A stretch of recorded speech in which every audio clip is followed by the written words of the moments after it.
Bienvenido a Capoeira de Rua Dandara. Aquí entendemos la capoeira como un camino de formación integral.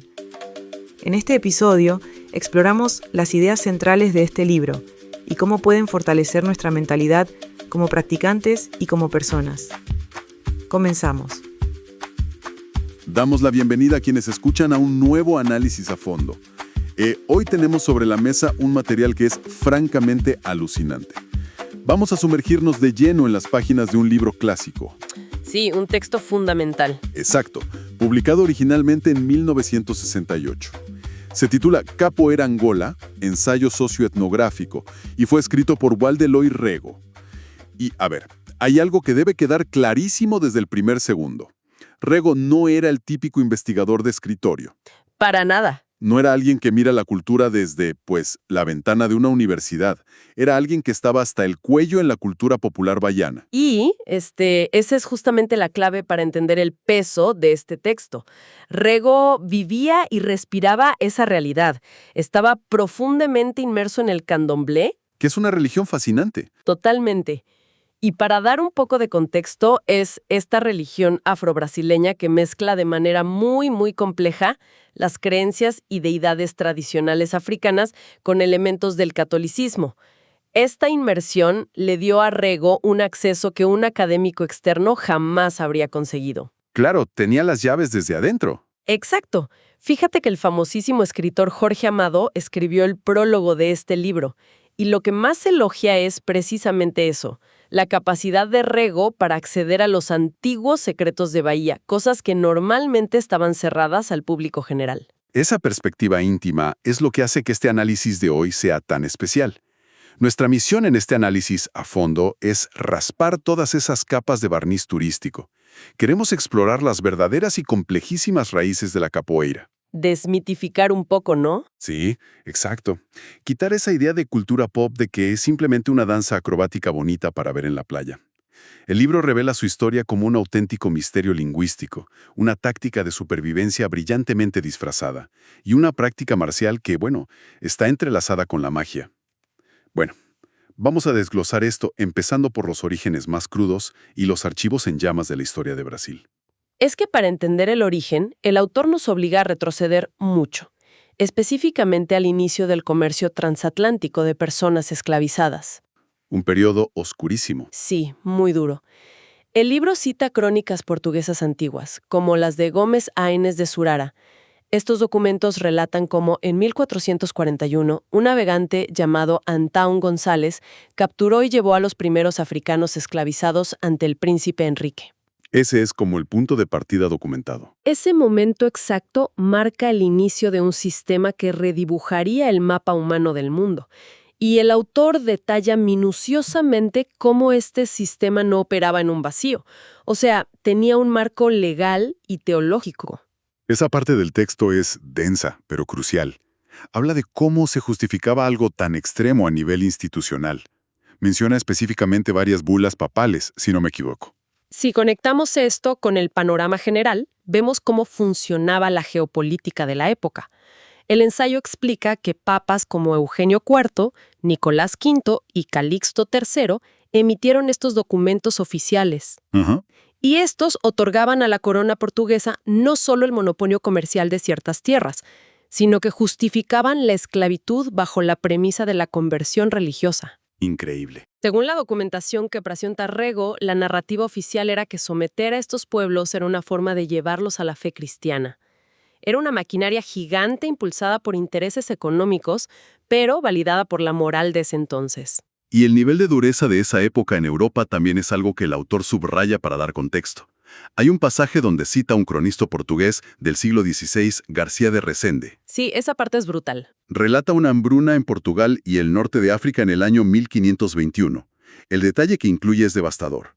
La gente estaba tan desesperada por la falta de alimento que los padres vendían a sus propios hijos. Una tragedia absoluta. Los vendían por apenas 200 reales para poder comprar comida. El autor usa esto para pintar el cuadro de un mundo donde el valor de la vida humana estaba por los suelos. Es un escenario de brutalidad sistémica. Y es de ese escenario que millones de personas son arrancadas y llevadas a Brasil a lo largo de los siglos. pero cuando los historiadores intentan trazar las líneas exactas de quién llegó, de dónde y en qué barco específico, Para rastrear la capoeira. exacto, para entender los orígenes culturales exactos, se topan con un muro de humo, literalmente, un misterio provocado por un borrado histórico intencional. ¿Te refieres a la orden de quemar los archivos? Porque esa es una de las anécdotas más frustrantes del libro. Esa misma. En diciembre de 1890, justo un año después de que Brasil se convirtiera en república, el ministro de Hacienda, Rui Barbosa, tomó una decisión radical. ¿Qué coraje da leer esa parte? Ordenó que absolutamente todos los registros, matrículas y documentos aduaneros relacionados con la esclavitud fueran llevados a la sala de máquinas de la aduana y quemados. El argumento de Barbosa era que la nueva nación republicana necesitaba borrar esa mancha funesta de su historia para poder avanzar. El libro subraya la inmensa ironía de ese acto. Al intentar borrar la evidencia institucional de la esclavitud por motivos de supuesto honor nacional, lo que realmente se logró fue borrar la identidad, los orígenes y los rastros de las víctimas. Completamente de acuerdo. Es como intentar investigar un árbol genealógico y descubrir que alguien prendió fuego al registro civil. Aunque, a pesar de ese incendio, sobrevivieron algunos documentos reveladores. Por ejemplo, me llamó mucho la atención el caso del sacerdote jesuita Manuel da Nóbrega, que menciona Rego.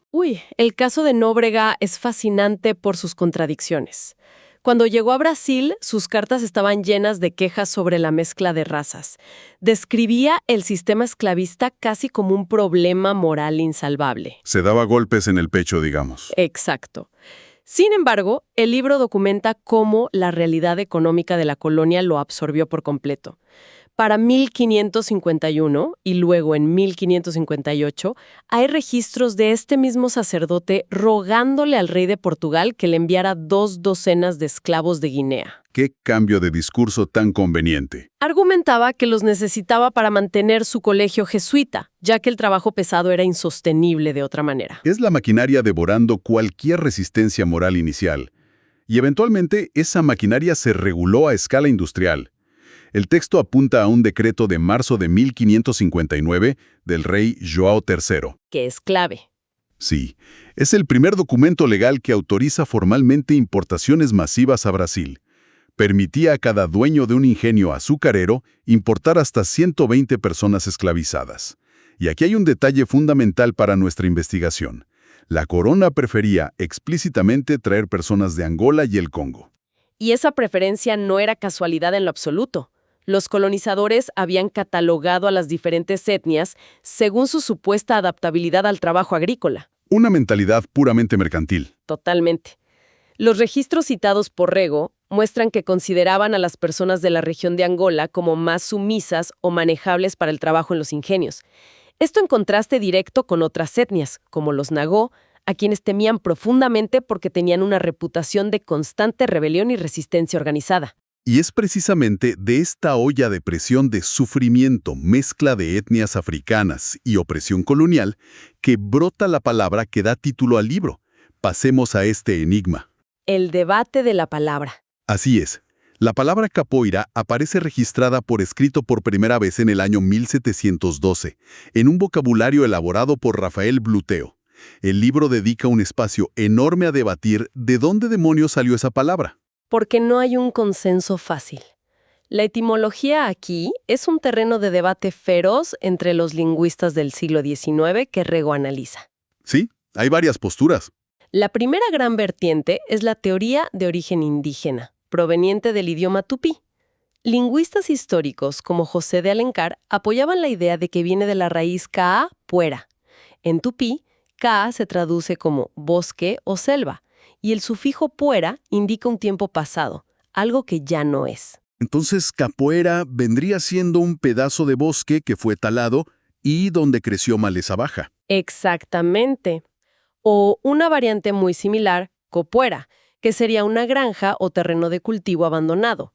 La teoría sostiene que las personas esclavizadas que lograban huir se escondían en estas zonas de maleza baja, o bien que practicaban sus combates en estos claros del bosque para no ser vistos. Con el tiempo, el lugar dio nombre a las personas y a la práctica. Aquí es donde se pone realmente interesante, porque la lingüística de repente da un giro hacia la biología. Ajá, la teoría animal. Sí, nos presenta la teoría del pájaro. Resulta que existe en Brasil una pequeña ave de la familia de las perdices, cuyo nombre científico es Odontophorus capoeira, y la gente la conoce como ave uru o capoeira. Un detalle súper específico. Y lo peculiar de esta ave es su silbido. El libro explica que las personas esclavizadas, ya fuera trabajando en los campos o escondidas en el monte, aprendieron a imitar a la perfección el canto de este pájaro. Era un sistema de comunicación encriptado, básicamente. Exacto. Lo usaban para llamarse entre ellos o para dar la alarma si se acercaba un capataz, sin levantar ninguna sospecha. Por usar este silbido empezaron a ser llamados capoeiras. Pero el detalle que vuelve esto una metáfora perfecta es el comportamiento del pájaro. Las peleas. Así es. Los machos de esta especie son extremadamente territoriales y celosos, y tienen peleas brutales entre ellos. Observar las fintas, los saltos y los golpes de estas aves peleando inspiró el nombre del combate marcial que los humanos estaban desarrollando. Es una teoría con un peso poético y táctico innegable, pero Rego no descarta otra hipótesis que es puramente urbana y de origen portugués. ¿La de la ciudad? Sí, es la teoría de la canasta de gallinas. Se basa en la palabra portuguesa antigua capón, que significa capón o gallo castrado, unida al sufijo eira. Una capoeira era literalmente una inmensa canasta hecha de varas que se usaba para transportar y almacenar aves de corral en los mercados. Y la gran pregunta es, ¿cómo salta el nombre de una canasta a un arte marcial? Por la dinámica de las calles del Río de Janeiro colonial. Las personas esclavizadas que trabajaban en la ciudad eran a menudo las encargadas de acarrear estas enormes y pesadas canastas sobre sus cabezas. Llegaban a las plazas y mientras esperaban a que se abrieran los mercados, dejaban las canastas en el suelo. Claro, el tiempo de espera. Exacto. Para matar el tiempo y mantener la agilidad, empezaban a simular peleas entre ellos, usando patadas y movimientos acrobáticos alrededor de las canastas. Claro, y la gente que pasaba por ahí simplemente asociaba la actividad con el objeto físico. Aplicaban lo que en lingüística se llama metonimia. Decían, ahí están jugando los de la capoeira, refiriéndose a los chicos de las canastas. Es un reflejo increíble de cómo funciona el lenguaje orgánicamente. Es una locura pensar que una palabra de uso mundial hoy en día pudo haber nacido del silbido táctico en un bosque o de una canasta de mercado esperando en una plaza, demuestra una enorme capacidad de adaptación humana en circunstancias extremas. Y esa adaptación constante nos lleva al núcleo del debate etnográfico del libro, porque entender la palabra es solo el principio. Entonces, ¿qué significa todo esto? Si juntamos la historia de los barcos, las etnias africanas y estas teorías lingüísticas locales, llegamos a la gran pregunta que parte en dos a los historiadores. El gran debate de origen. Exactamente. ¿La capoeira como lucha llegó ya formada en los barcos desde África o se inventó desde cero en Brasil? Waldeloy Rego tiene una postura muy firme al respecto, respaldada por toda su investigación de campo y documental. Él sostiene categóricamente que la capoeira es una invención puramente brasileña, obviamente creada por descendientes africanos y personas esclavizadas en suelo americano, pero gestada y desarrollada allí. Es un punto que defiende con mucha fuerza. Rego dedica páginas a desmentir a otros eruditos, como Cámara Cascudo. Cascudo afirmaba que la capoeira era originaria de Angola, donde supuestamente era un rito de iniciación y que simplemente perdió su carácter religioso al llegar a Brasil. Rego argumenta que no existe una sola prueba documental sólida en África. Cero evidencia, según él. Así es. Para Rego, fue la opresión específica de los ingenios azucareros y las duras calles coloniales lo que forzó la creación de esta técnica particular. Una técnica que no se quedó congelada en el tiempo, además. El libro entra en el siglo XX y nos presenta figuras colosales como el Mestre Bimba. Este hombre cambió las reglas del juego por completo. Un innovador radical. Él observaba que la capoeira angola tradicional, aunque tenía un valor histórico incalculable, se estaba quedando corta frente a la cruda violencia de las calles modernas de Bahía.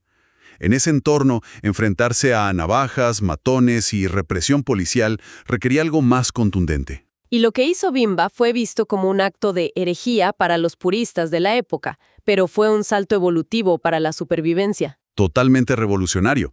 Tomó la base tradicional y le inyectó técnicas de otras disciplinas. Inventó la capoeira regional. La hizo mucho más letal. Exacto.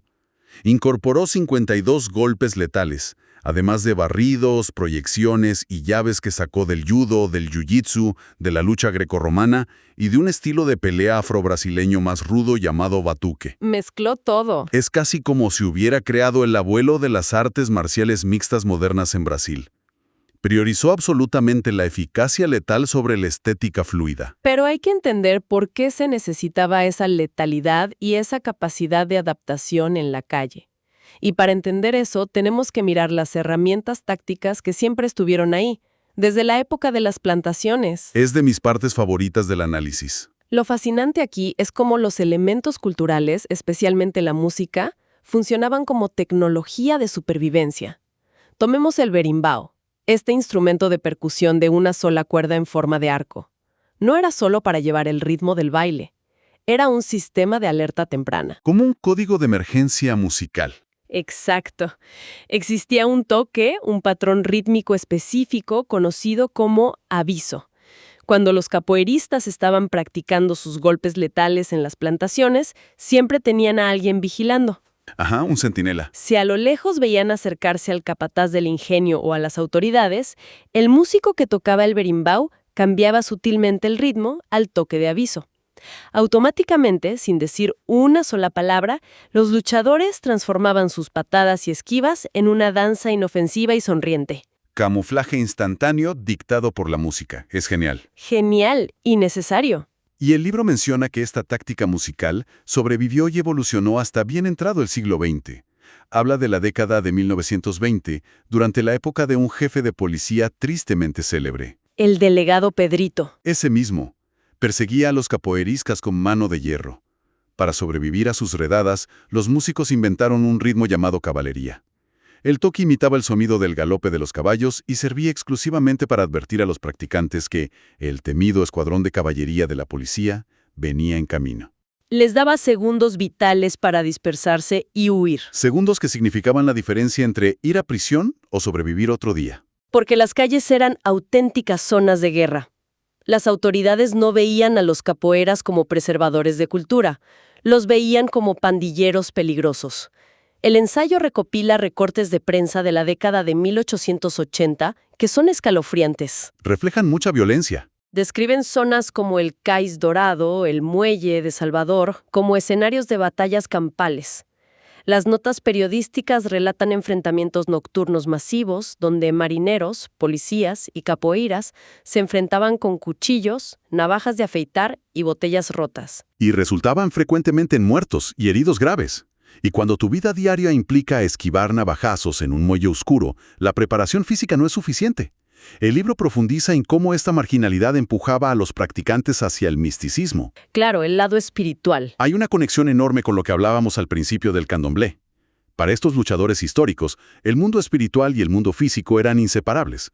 Si ibas a arriesgar el cuello en la calle, necesitabas protección mágica tanto como agilidad física. Muchos de los grandes capoeiristas históricos tenían rangos importantes dentro de los terreros, que son las casas de culto del candomblé. El autor documenta cómo la religión y la lucha compartían practicantes. Se complementaban. Creaban una cosmovisión donde un golpe físico podía ser desviado por una intervención espiritual. Y hay una historia moderna en el libro que ilustra esta guerra mística a la perfección. Parece el guión de una película. Habla de la rivalidad entre grupos de capoeira en Salvador por conseguir contratos turísticos. El caso de Canjiquina. Sí, el mestre Canjiquiña, una leyenda absoluta que venía de una familia con fuertes lazos sacerdotales en el candomblé, consiguió un contrato muy lucrativo con la Oficina Gubernamental de Turismo para hacer exhibiciones oficiales.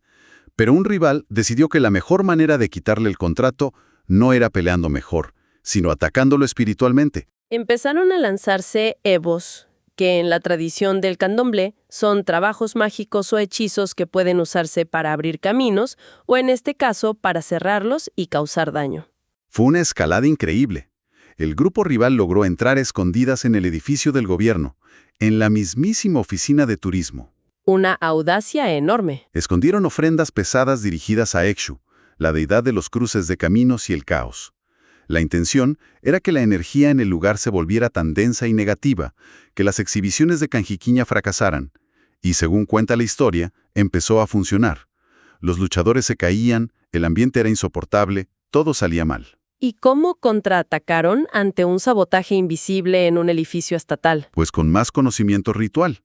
Canjiquiña tuvo que buscar a un experto litúrgico para que preparara agua de abó, una infusión sagrada de hierbas purificadoras. Tuvieron que limpiar el lugar. Tuvieron que organizar una operación secreta para lavar las escaleras y rociar el salón del gobierno con esta agua mágica antes de que llegaran los turistas, neutralizando así el hechizo enemigo. Es una anécdota fantástica.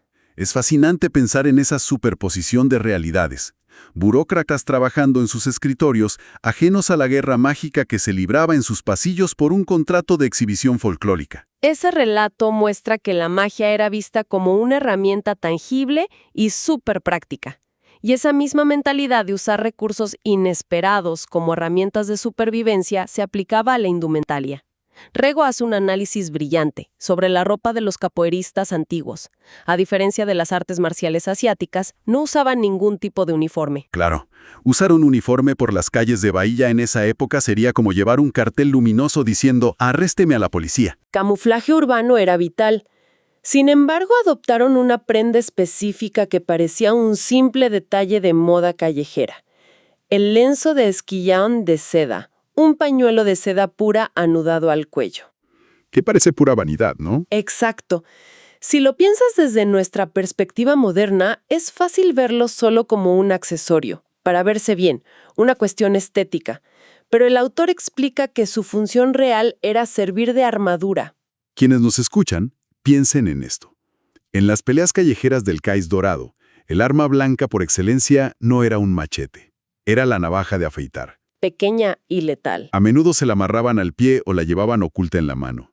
Y el objetivo principal, el golpe rápido y letal, era cortar la vena yugular del oponente. Y aquí entra la física pura. La hoja de una navaja de afeitar necesita tensión en la superficie, para cortar limpiamente. Claro, necesita resistencia. Si intentas cortar seda pura que está suelta o anudada alrededor de un cuello, la navaja simplemente resbala. Es casi imposible que la hoja penetre la seda sin un punto de apoyo firme. Ese pañuelo elegante era, en la práctica, cota de malla disfrazada de alta costura. Es un mecanismo de defensa espectacular, escondido a simple vista. Pero la ropa también tenía otra función cuando no estaban peleando a muerte: demostrar prestigio. El libro describe detalladamente la estética de los domingos. Los domingos eran especiales. En los días de fiesta, los capoeiristas dejaban la ropa de diario y se ponían trajes impecablemente blancos. Iban tan engalanados que en la calle les decían la mosca en la leche. Y el verdadero alarde no era solo verse bien antes de empezar. El desafío de orgullo máximo era entrar a la rueda, ejecutar patadas giratorias, hacer acrobacias, lanzarse al suelo de tierra para esquivar golpes y terminar la pelea con el traje blanco inmaculado sin una sola mancha de polvo. Esa era la prueba máxima. Era la prueba definitiva de que dominabas absolutamente tu cuerpo, tu equilibrio y el espacio a tu alrededor. Si te ensuciabas, perdías el respeto, porque significaba que habías perdido el control. Rego usa esa imagen tan poderosa del capoeirista inmaculado para lanzar una de las críticas más duras del libro contra la mercantilización moderna. Él escribió este ensayo a finales de los 60, cuando empezaban a proliferar las academias diseñadas para el turismo. Se comercializó demasiado. Documenta con profundo disgusto cómo estas nuevas escuelas obligaban a los alumnos a usar camisetas de colores chillones, fosforescentes, para llamar la atención, e incluso menciona intentos de ponerles números gigantes en la espalda, idénticos a los de los jugadores de fútbol. ¡Qué manera de trivializar siglos de historia y de sufrimiento! Para el autor era una tragedia cultural enorme. Veía como una práctica nacida de la sangre de la esclavitud, refinada por el misticismo y probada en la supervivencia callejera, estaba siendo despojada de toda su dignidad para ser empaquetada como un espectáculo circense. Digerible para el turista que solo quería tomar una foto fácil. Es un viaje verdaderamente asombroso el que nos propone este ensayo de 1968. Hemos hecho un recorrido denso pero revelador. Muy profundo. Arrancamos desde los registros de 1441 y el trágico borrado de los archivos con fuego en 1890. Hemos visto cómo una palabra pudo nacer de un pájaro territorial o de una canasta de mercado. Descubrimos que el instrumento musical más icónico era en realidad una alarma de seguridad Contra los capataces y la policía. y que un simple pañuelo de seda en el cuello era la diferencia entre la vida y la muerte frente a una navaja. La capoeira, queda claro en este análisis, no es solo un baile, es la historia viva de la resistencia humana codificada en movimiento. Y tras absorber toda esta investigación meticulosa de Waldeloy Rego, esto plantea una pregunta importante. Adelante con la reflexión final. Consideremos nuevamente el impacto de la quema de archivos de Rui Barbosa y todo el conocimiento que se perdió en el humo. Si un arte marcial letal y complejo logró sobrevivir escondiéndose a plena vista bajo la apariencia de una danza folclórica inofensiva, ¿cuántas otras prácticas culturales, cuántos juegos tradicionales que vemos hoy en las calles, o incluso palabras de nuestro vocabulario cotidiano, son en realidad mecanismos secretos de resistencia de nuestros antepasados? Prácticas que aún están esperando ser descifradas por los historiadores del futuro. Esa es una idea que cambia la perspectiva por completo. La historia oficial suele ser solo la punta del iceberg, y debajo hay todo un universo de supervivencia y genialidad. Queda la invitación abierta a seguir cuestionando lo que parece cotidiano y a rascar siempre debajo de la superficie de nuestra historia. Muchas gracias a toda la audiencia por acompañar este análisis a fondo. Hasta la próxima inmersión. Que estas ideas no se queden solo en palabras, que se transformen en práctica, en disciplina, en mirada crítica, porque la capoeira también se aprende leyendo, reflexionando y viviendo. Nos encontramos en la próxima reflexión. Axé.